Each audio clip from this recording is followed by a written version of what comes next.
महाभारत में द्रुटक्रीड़ा के समय युधिष्ठिर ने द्रौपदी को दांव पर लगा दिया और दुर्योधन की ओर से मामा शकुनी ने द्रौपदी को जीत लिया।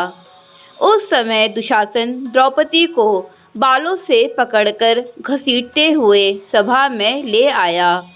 जब वहां द्रौपदी का अपमान हो रहा था, तब भीष्म पितामह, द्रोणाचार्य और विदुर जैसे न्यायकर्ता और महान लोग भी बैठे थे, लेकिन वहां मौजूद सभी बड़े दिग्गज मुंह झुकाए बैठे रह गए। द्रौपदी को घसीटकर लाया जा रहा था, तब तक भी द्रौपदी को यह भान नहीं था कि मेरा चीरहरण होने वाला है। जब दुशासन से भारी सभा में द्रौपदी की साड़ी उतारने के लिए कहा गया, तब द्रौपदी को इस बात का एहसास हुआ कि संकट बड़ा है।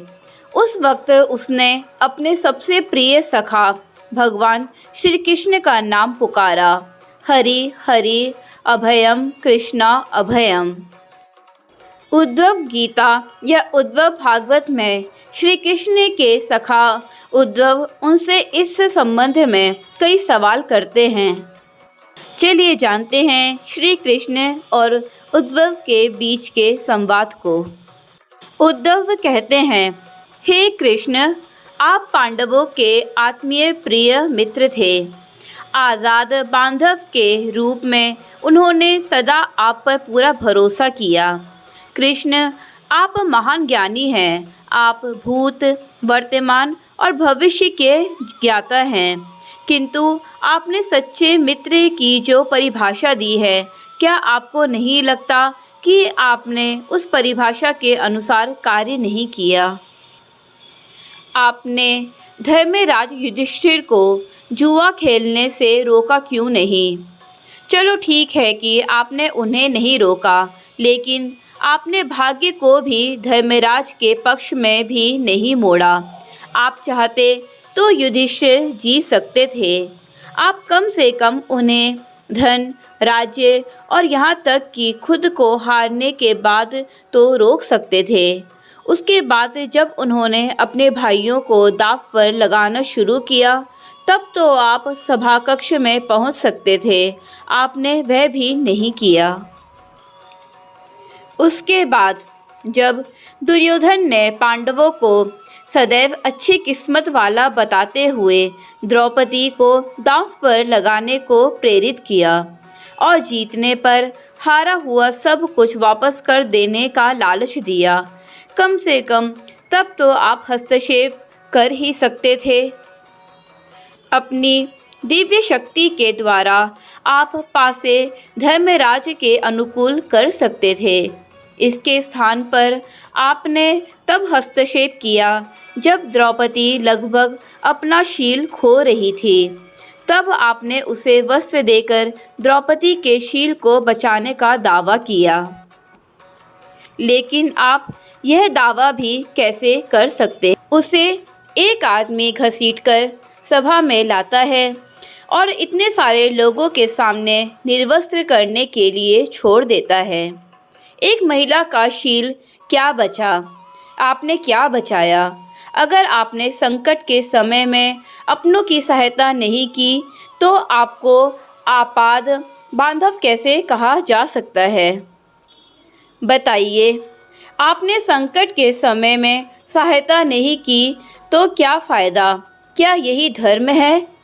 इन प्रश्नों को पूछते पूछते उद्धव का गला रूंध गया और उनकी आंखों से आंसू बहने लगे। भगवान श्री कृष्ण मुस्कुराते हुए बोले, प्रिय उद्धव, यह सृष्टि का नियम है कि विवेकवान ही जीतता है। उस समय दुर्योधन के पास विवेक था, धर्मराज के पास नहीं। यही कारण रहा कि धर्मराज पराजित हुए। उद्धव को हैरान परेशान देखकर कृष्ण जी आगे बोले, दुर्योधन के पास जुआ खेलने के लिए पैसा और धन तो बहुत था, लेकिन उसे पासों का खेल खेलना नहीं आता था। इसीलिए उसने अपने मामा शकुनी का द्रुत क्रीड़ा के लिए उपयोग किया। यही विवेक है। धर्मराज भी इसी प्रकार सोच सकते थे और अपने चचेरे भाई से पेशकश कर सकते थे कि उनकी तरफ से मैं खेलूँगा। ज़रा विचार करो कि अगर शकुनी और मैं खेलते तो कौन जीतता। पासे के अंक उसके अनुसार आते या मेरे अनुसार। चलो इस बात को जाने दो। उन्होंने मुझे खेल में शामिल भी नहीं किया। इस बात के लिए उन्हें क्षमा किया जा सकता है, लेकिन उन्होंने विवेक शून्यता से एक और बड़ी गलती की, और वह यह कि उन्होंने मुझसे प्रार्थना की कि मैं तब तक सभा कक्ष में ना आऊं जब तक कि मुझे बुलाया ना जाए, क्योंकि वे अपने दुर्भाग्य से खेल मुझसे छुपकर खेलना चाहते थे। वे नहीं चाहते थे कि मुझे मालूम पड़े कि वे लोग जुआ खेल रहे हैं। इस प्रकार उन्होंने मुझे अपनी प्रार्थना से बांध दिया। मुझे सभा कक्ष में आने की अनुमति नहीं थी। इसके बावजूद भी मैं कक्ष के बाहर इंतज़ार कर रहा था कि कब कोई मुझे बुलाता है। भीम, अर्जुन, नकुल और सहदेव सब मुझे भूल गए, बस अपने भाग्य और दुर्योधन को कोसते रहे। अपने भाई के आदेश पर जब दुशासन द्रौपदी को बाल पकड़कर घसीटता हुआ सभा कक्ष में लाया, द्रौपदी अपनी सामर्थ्य के अनुसार जूझती रही। तब भी उसने मुझे नहीं पुकारा। उसकी बुद्धि तब जागृत हुई जब दुशासन ने उसे निर्वस्त्र करना प्रारंभ किया। जब उसने स्वयं पर निर्भरता छोड़कर हरि हरि अभयम कृष्णा अभयम की गुहार लगाई, तब मुझे उसके शील की रक्षा का अवसर मिला। जैसे ही मुझे पुकारा गया, मैं अविलंब पहुंच गया। अब इस स्थिति में मेरी गलती बताओ। उद्धव बोले, कान्हा, आपका स्पष्टीकरण प्रभावशाली अवश्य है, किंतु मुझे पूर्ण संतुष्टि नहीं हुई। क्या मैं एक और प्रश्न पूछ सकता हूँ? कृष्ण की अनुमति से उद्धव ने पूछा। इसका अर्थ यह हुआ कि आप तभी आओगे जब आपको बुलाया जाएगा। क्या संकट में घिरे अपने भक्त की मदद करने आप स्वतः नहीं आओगे? कृष्ण जी मुस्कुराए। उद्धव, इस सृष्टि में हर एक का जीवन उसके स्वयं के कर्मफल के आधार पर संचालित होता है। ना तो मैं इसे चलाता हूँ और ना ही इसमें कोई हस्तक्षेप करता हूँ। मैं केवल एक साक्षी हूँ। मैं सदैव तुम्हारे नज़दीक रहकर जो हो रहा है उसे देखता हूँ। यही ईश्वर का धर्म है। उलाहना देते हुए उद्धव ने पूछा, वाह वाह, बहुत अच्छा कृष्ण। तो इसका अर्थ यह हुआ कि आप हमारे समीप खड़े रहकर हमारे सभी दुष्कर्मों का निरीक्षण करते रहेंगे। हम पाप पर पाप करते रहेंगे और आप हमें साक्षी बनकर देखते रहेंगे। क्या आप चाहते हैं कि हम भूल करते रहें, पाप की गठरी बांधते रहें और इसका फल भुगतते रहें? तब श्री कृष्ण जी बोले, उद्धव, तुम शब्दों के गहरे अर्थ को समझो।